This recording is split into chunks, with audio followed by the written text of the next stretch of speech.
Good afternoon. Welcome back to living the law of one.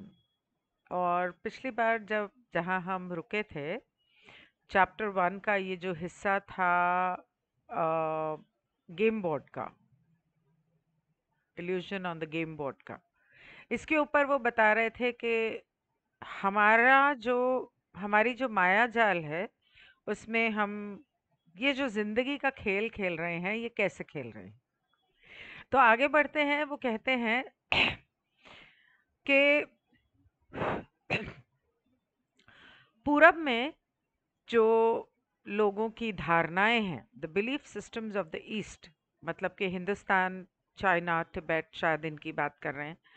अ, वो कहते हैं कि यहाँ के लोगों की जो धारणाएं हैं कि ये जो पूरा पूरी दुनिया है, जिंदगी है और भौतिक जितनी चीजें हैं, ये सब की सब जो हैं वो माया है। और वो इसे इसकी कीमत नहीं करते, इसे बहुत ज़्यादा इस पर ध्यान नहीं देते। अब वो एक ज़माने की बात थी जब लोग इसकी कीमत नहीं करते थे। आज की डेट में मायाजाल पर ही सभी केंद्रित हैं। और हाँ, तिब्बत के जो मॉन्क्स हैं, वो इस पर बिल्कुल भी ध्यान नहीं देते। बाकी तो चाइना देख लो, जापान देख लो और भारत भी देख लो, कौन नहीं देता। तो ये तो तब की बात है। खैर, वो कहते हैं कि वो कहते हैं कि उनका ये सुझाव है हमें, हाउ डू आई से दिस इन बीइंग डिस्कवर्ड, के मतलब ईश्वर हमें ढूंढे या हम खुद को ढूंढें, और इस माया जाल में हम अपने आप की तलाश करें।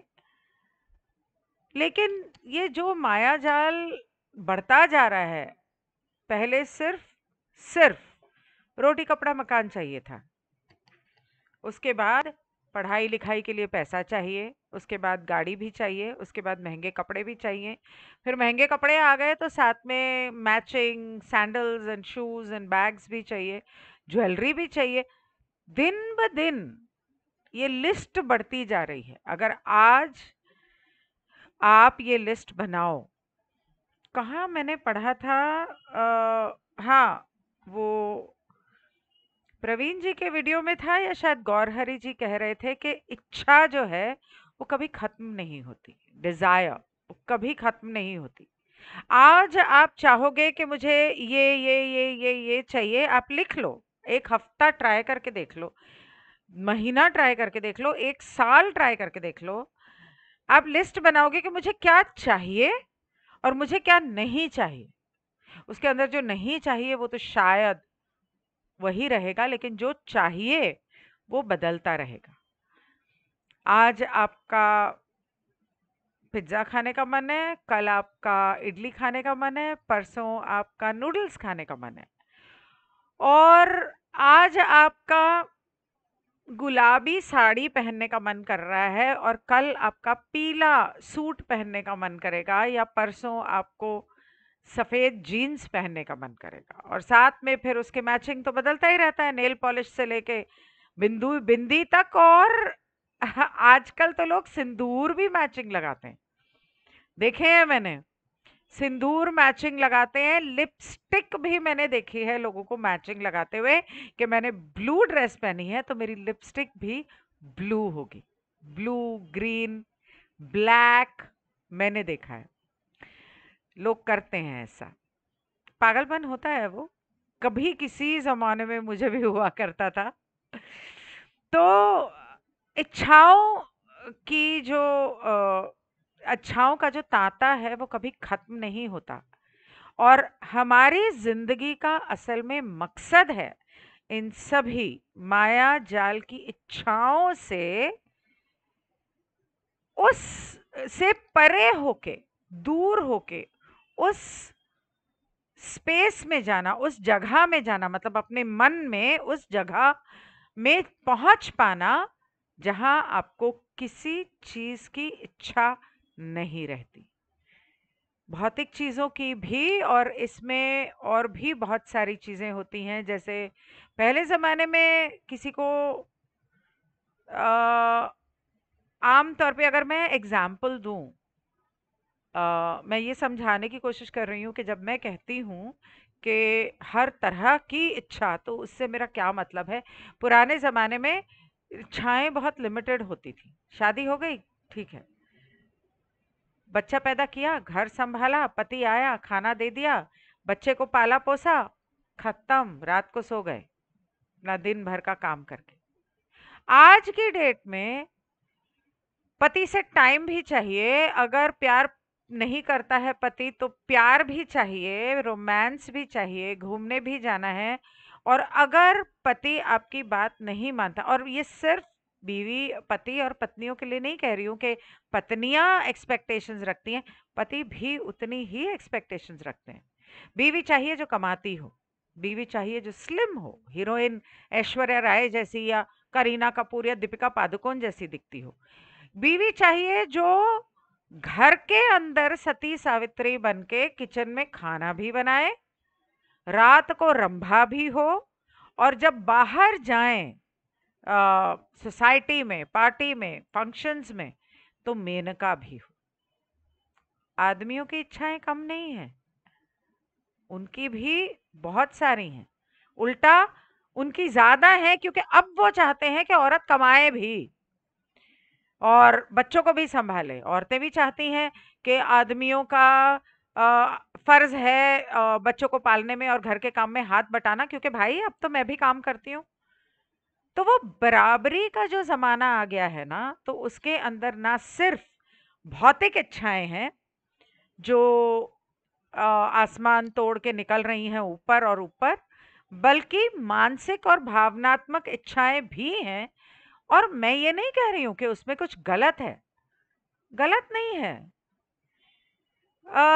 लेकिन जहाँ पर इच्छा, पुराने ज़माने में लोगों के लिए बच्चे बड़े हो गए तो संन्यास लेना आसान होता था। हमारे ग्रंथों में लिखा गया है कि अम,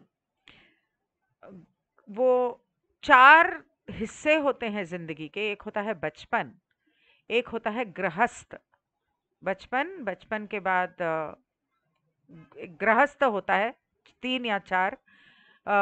बचपन होता है, एक गृहस्थ होता है, और गृहस्थ जिस दिन आपके बच्चों की शादी हो गई, उनको घर सौंपा, संभालो, निकल लिए सन्यास लेने के लिए, वानप्रस्थ हो गए। गृहस्थ, वानप्रस्थ। तो आज कौन जाता है? सास तो मरना भी नहीं चाहेगी, वो बोलेगी नहीं मेरा घर है भाई, बेटे की शादी हो गई तो क्या, किचन तो मैं संभालूंगी। तो कहाँ है वानप्रस्थ? इच्छा और अपने घर से और अपने पैसे से, सोने से, अपने घर वालों से जो अटैचमेंट है, जो जुड़ाव है, उसका तो कोई अंत ही नहीं है। और मैं भी उसमें शामिल हूँ। मैं अपना घर, अपने बच्चे छोड़ के कहीं जा ही नहीं पाती हूँ। अम्मी, मेरे तो बच्चों की शादी नहीं हुई अभी तक, लेकिन अब जो उम्र उनकी हो गई है, अब तक तो हो जानी चाहिए थी, तो मैं तो कहीं जा ही नहीं पाती हूँ। तो ये जो इच्छाओं का तांता है, भौतिक जिंदगी से, भौतिक चीजों से, रिश्तों से, हमारे जो अटैचमेंट्स हैं और हमारी जो एक्सपेक्टेशंस हैं, हमारी जो इच्छाएं हैं कि बेटे की शादी हो गई तो क्या, मैं माँ हूं, मेरे को पहली प्रायोरिटी होनी चाहिए।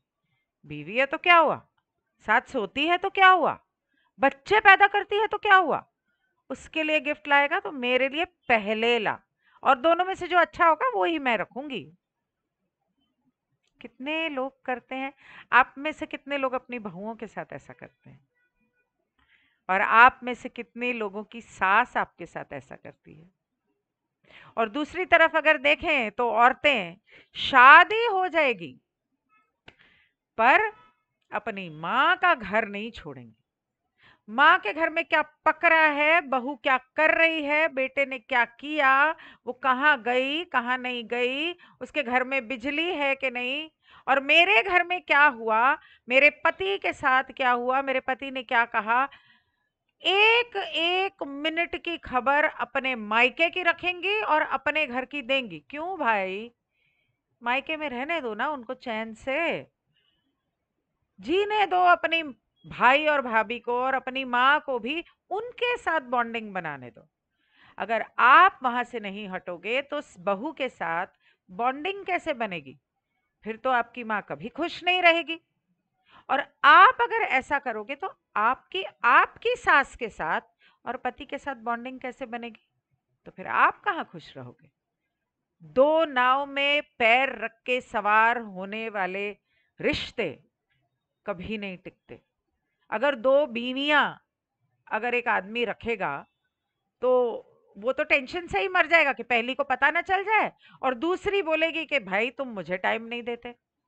इसी तरह से बेटी, सास और बहू, ये रिश्ते भी इसी तरह से हैं। एक सास अगर अपनी बेटी की तरफ ज्यादा ध्यान देगी और रहेगी बहू के साथ, तो ये दोनों घर बर्बाद ही होंगे, चाहे वो इमोशनली हो।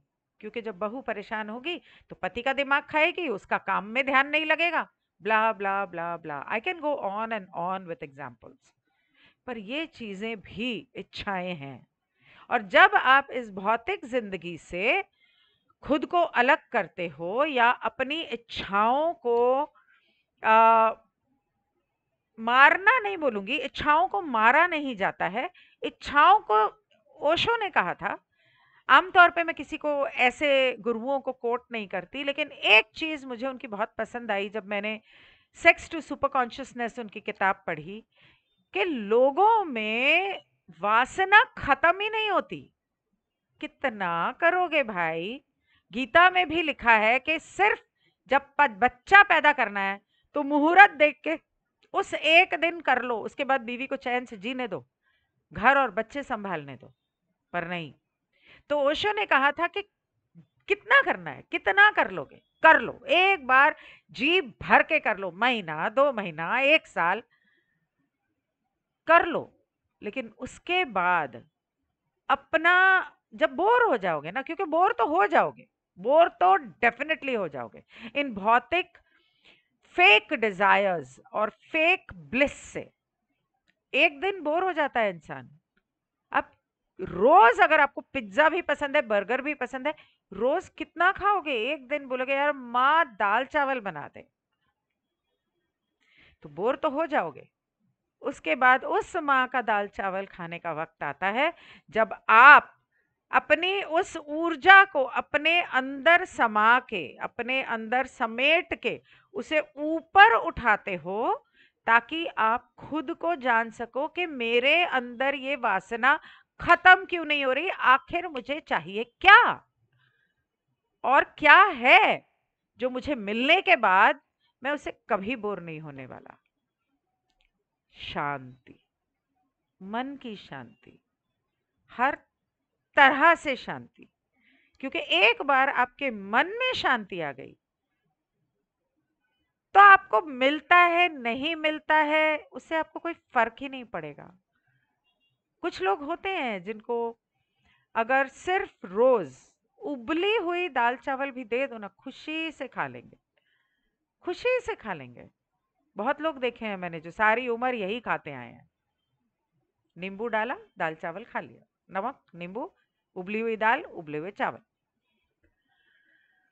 तो वो कहते हैं कि असल जिंदगी हमारी जो है उसमें हमारा जो अध्याय नहीं है, अध्येय है क्या, उसका एक शब्द हिंदी का मुझे हमेशा याद ही नहीं आता, कि हमारा जो गोल है वो है जहाँ, फॉरगेट इट, जो गोल है वो है कि हमें उस जगह पर जाना है अपने मन में जहां पर हमें किसी चीज की इच्छा बाकी ना रहे। और जो कॉन्फेडरेशन है वो कहती है कि ये जो खाली जगह है ना, जहां पे किसी चीज की इच्छा नहीं रह जाती, यही है जहां पर सब कुछ है। वो जगह जहां कुछ भी नहीं, वहीं पर सब कुछ है।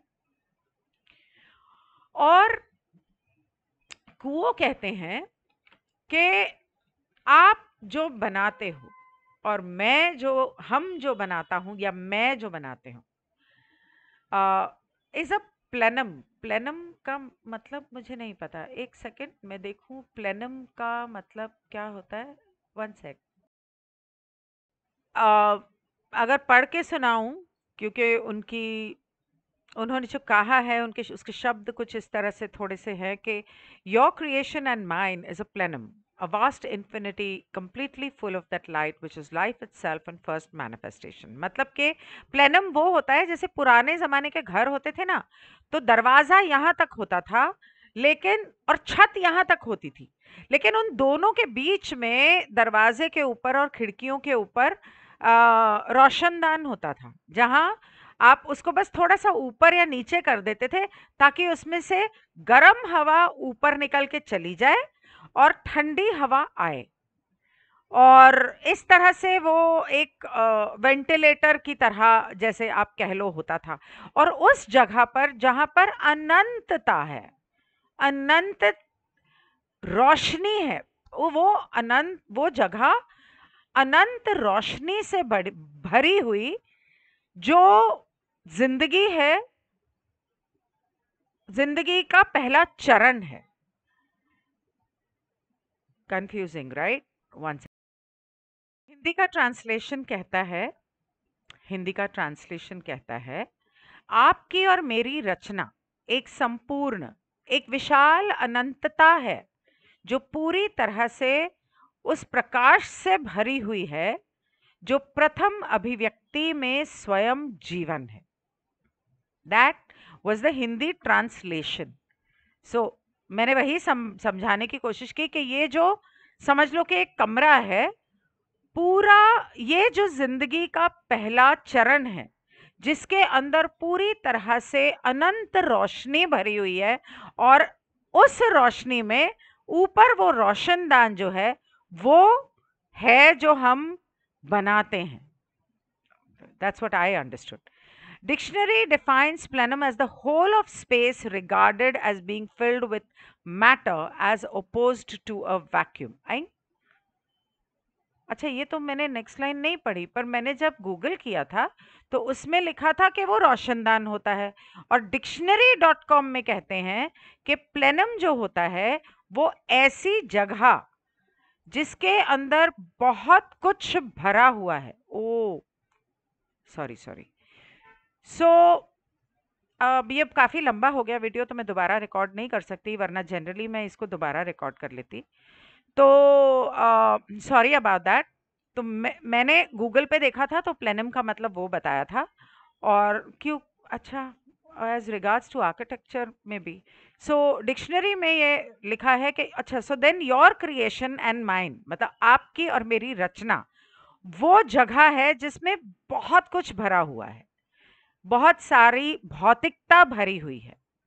ए- अ, उस जगह पर जहां पर अनंत रोशनी में जिंदगी पहली बार शुरू होती है, इट्स फर्स्ट मैनिफेस्टेशन, मतलब जिंदगी की शुरुआत होती है। The plenum of our seemingly empty space. Okay, I'm sorry. Why am I reading in English? The plenum of our seemingly empty space, whether between atoms inside our bodies, in our inner universe, or between worlds in our outer universe, is filled with vibrational energy. मतलब वो जगह जिसमें जो खाली, जिसमें अनंत रोशनी है और बहुत सारी चीजें हैं, बहुत सारा जो हमने भर रखा है, फिल्ड विथ मैटर, मतलब कि उसमें बहुत सारी रोशनी है। वो चाहे हमारे शरीर के अंदर सेल्स में, मतलब सेल्स को हिंदी में क्या बोलते हैं पता नहीं, पर protons, neutron cells, DNA, genes जो भी है अंदर, उसके अंदर भी वो हमारी खाली जो जगह जिसे हम सोचते हैं खाली है, उसमें भी वो प्लेनम है, मतलब अनंत रोशनी है। और ब्रह्मांड में जहां हम सोचते हैं कि हर जगह खालीपन है, खाली है ये दुनिया, खाली है वो अंतरिक्ष और आकाश, वहां पर भी यही अनंत रोशनी कंपनता और कांपती हुई ऊर्जा के रूप में मौजूद है। और ये ऊर्जा जो है, ये जीती जागती ऊर्जा है, ये कोई डेड नहीं है। मतलब जैसे ये कहते हैं हम, ये क्या है, इसमें जिंदगी थोड़ी है। पर लॉ ऑफ वन पढ़ने के बाद अब पता है कि इसमें भी जिंदगी है। तो सॉरी, बहुत बहुत साल पहले 2000 में एक दोस्त थे मेरे, और वो जब भी गाड़ी चलाते थे ना और स्पीड ब्रेकर आता था, या हल्का सा कुछ ऊपर नीचे हो जाता था ना, खड्डे आ गए, कुछ हो गया, तो वो गाड़ी के डैशबोर्ड पे ऐसे प्यार से करते थे और बोलते थे, सॉरी बेटा, सॉरी बच्चा, ऐसे करते थे। और मैं उनको बोलती थी, गाड़ी को सॉरी क्यों बोल रहे हो? उसके अंदर थोड़ी जिंदगी, उसको थोड़ी समझ में आ रहा है। मुझे ही समझ में नहीं आ रहा था। वो तो सही रास्ते पे थे, मुझे ही समझ नहीं आ रहा था। तो ये तो जो जीती जाती ये जो जीती जागती ऊर्जा है, इसको योगा में प्राण कहते हैं। पुराने विज्ञान, मतलब कोई और दूसरे साइंसेस में इसे ईथर कहते थे, मतलब इंग्लिश में ईथर कहते होंगे वहाँ के साइंटिस्ट। और उसके बाद जो काफी सारे वैज्ञानिक आए, वो इसे कहते हैं जीरो पॉइंट एनर्जी। आज के समय पे, मतलब जब ये किताब लिखी गई है, उस समय पे ये जीरो पॉइंट एनर्जी को पोटेंशियल ऊर्जा कहा जाता है। पोटेंशियल एनर्जी, पोटेंशियल का मतलब जिसमें बहुत काबिलियत है, बहुत कुछ करने की काबिलियत है। पोटेंशियल एनर्जी मतलब वो ये भी कर सकती है, ये भी कर सकती है, ये भी कर सकती है, ये भी कर सकती है। इसका मतलब है कि उसके अंदर बहुत सारी काबिलियत है, चलने फिरने की, घूमने की। मतलब ये तो जीती जागती और घूमती फिरती ऊर्जा है, ये कोई एक जगह पर स्थगित नहीं है। तो ये अपने आप में मूवमेंट पैदा करती है। मतलब कि अ, घूमना या चलना फिरना भी, इंग्लिश में तो मूवमेंट कहते हैं, हिंदी में पता नहीं क्या कहते हैं। और ये नजर नहीं आती, ये ऊर्जा, आई मीन नजर नहीं आती, वो सिर्फ महसूस हो सकती है। लेकिन वो नजर ना आने के बावजूद ये है, और हर जगह पर है। इसे आप किसी भी नाम से पुकार लें, ये जो ऊर्जा है, ये उस एक अनंत रचेता की ऊर्जा है और उससे भरी हुई है। और कोई भी ऐसी ऊर्जा नहीं है जिसके अंदर अनंत रचेता नहीं है। और अनंत रचेता में इस ऊर्जा की कोई कमी नहीं है। इस धरती के ऊपर जो आज पॉपुलेशन है इंसानों की, जानवरों की, पेड़ पौधों की, अगर वो 10 गुना भी बढ़ जाए, 100 गुना भी बढ़ जाए, तब भी अनंत रचेता की ऊर्जा खत्म नहीं होने वाली।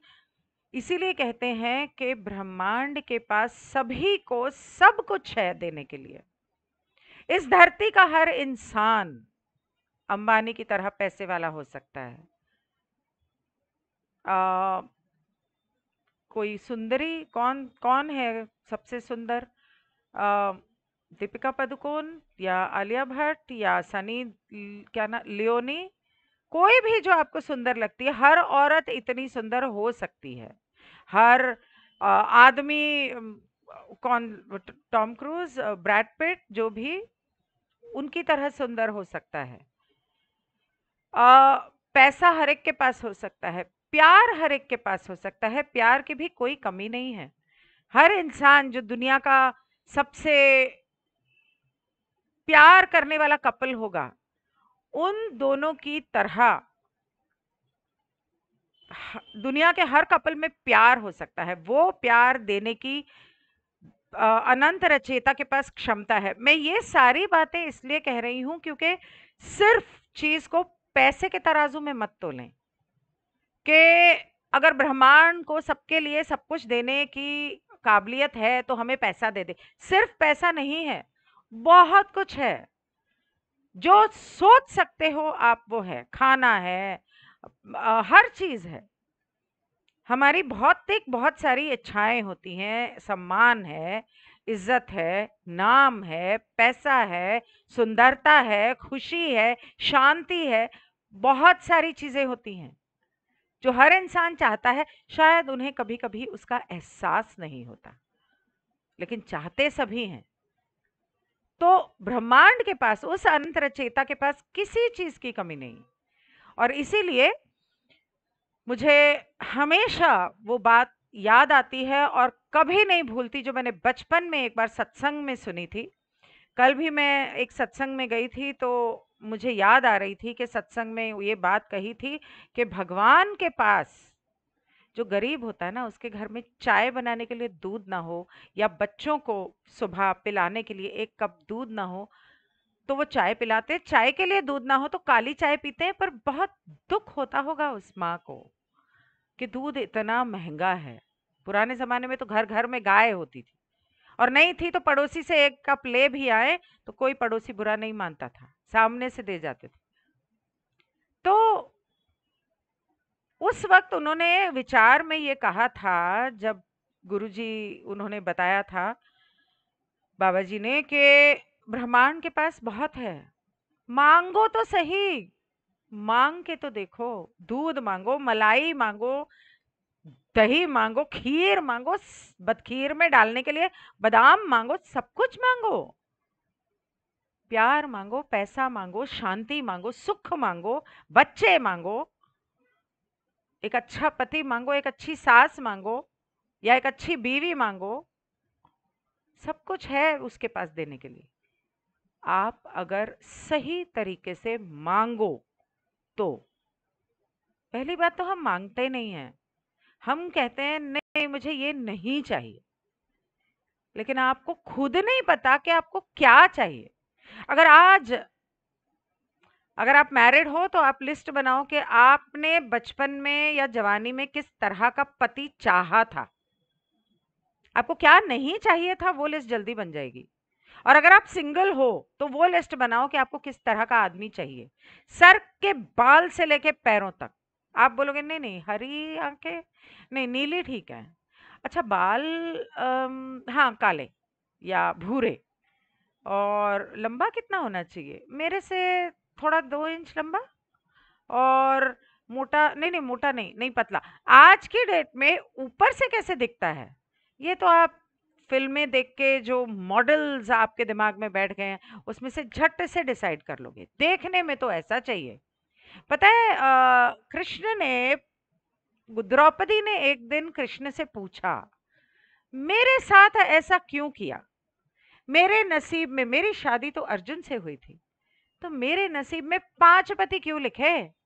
तो कृष्ण ने कहा, तुमने पिछले जन्म में बोला था मुझे पति चाहिए ऐसा जिस जो धनुष बाण चलाए तो उसका तीर निशाने पे बैठे, मतलब इतना फोकस हो। मुझे पति चाहिए ऐसा जो हमेशा सत्य बोले, युधिष्ठिर। मुझे पति चाहिए ऐसा जो बहुत बलवान हो, भीम। 3 तो यही हो गए। मुझे पति चाहिए ऐसा जो घुड़सवारी बड़ी अच्छी करे और जिसकी दवाइयों की नॉलेज, मतलब हर्बल, आयुर्वेद की, जो आयुर्वेद का ज्ञान है और दवाइयों का ज्ञान है वो बहुत अच्छा हो। नकुल और सहदेव। और क्योंकि तुमने एक सेंटेंस में नहीं कहा कि मुझे ऐसा पति चाहिए जो ऐसा हो और ये कर सके और वो कर सके और वो कर सके, तुमने 5 बार बोला तो तुम्हें 5 पति दिए। तो उसने ऐसा किया। और हम क्या करते हैं, हमें फिजिकली एक बंदे, एक मॉडल जैसा चाहिए। और जो हमारी धारणा है फिल्में देख के, कि फिल्मों में जो होता है आ, बहुत रोमांस करते हैं दोनों, तो मुझे बीवी या पति जो भी है वो बड़ा ऐसा रोमांटिक चाहिए। और पैसे वाला चाहिए, क्योंकि पैसे के बिना तो कुछ है ही नहीं दुनिया में, मेरी सारी इच्छाएं कौन पूरी करेगा। तो अंबानी जैसा पैसे वाला होना चाहिए। और मुझे पति ऐसा चाहिए जो आ, मतलब जिसकी जो अलग रहे अपने घर वालों से, जिसके कोई भाई बहन हो ही नहीं, अकेला हो, मगजमारी खत्म। क्या क्या मांगा आपने? क्या आपने ये सोचा कि अगर भाई बहन नहीं होंगे तो माँ का ध्यान सिर्फ वो रखेगा और आपको रखना पड़ेगा? अगर वो ऐसा पैसा और नाम कमाने में बिजी हो जाएगा तो आपको टाइम कब देगा? तो रोमांस कहाँ से मिलेगा? कई बार तो बच्चे भी नहीं पैदा होते, सेक्स करने का भी टाइम नहीं होता। आपको पति हैंडसम चाहिए, कभी ये सोचा कि इतना हैंडसम होगा, या बीवी इतनी सुंदर होगी तो बाहर वाले उन पर नजर डालेंगे और हो सकता है कोई एक्स्ट्रा मैरिटल अफेयर हो जाए? सोचा? तो जो भी सोचना और मांगना, सोच समझ के मांगना, लेकिन जो भी मांगोगे सच्चे दिल से मांगोगे तो ऊपर वाला देगा जरूर। 30 मिनट हो गए और चैप्टर से ज्यादा मेरी बातें हुई हैं। मैं क्षमा चाहती हूँ, लेकिन कभी कभी मुझे ऐसा लगता है कि शायद अगर मैं आपको एग्जाम्पल दूं या आपको ये बातें कहूं तो शायद आप बेहतर समझो, क्योंकि सिर्फ ट्रांसलेशन करने तो नहीं आई हूं मैं यहाँ पर। तो अगर आपको लगे कि मुझे ये एग्जाम्पल्स नहीं देने चाहिए तो आप इस वीडियो के नीचे कमेंट जरूर करना। और अगर आप चाहते हैं कि मैं सिर्फ ट्रांसलेशन करूं तो आप एक काम कर सकते हैं, आप पीडीएफ मुझसे ले लें। टेलीग्राम पे पीडीएफ है हमारे म्यूजिक वाले ग्रुप में, उसमें से आप डाउनलोड कर सकते हैं, उसे गूगल हिंदी पे ट्रांसलेट कर सकते हैं। ओके? तो कमेंट करना ज़रूर भूलना नहीं। मतलब कमेंट ज़रूर करना कि आपको क्या इन एग्जाम्पल्स से बेहतर समझ में आता है। क्या मैं एग्जाम्पल्स दूं? क्या मैं एग्जाम्पल्स दूं पर कम दूं? बता देना मुझे। It would help me to make better videos for you. Okay, thank you.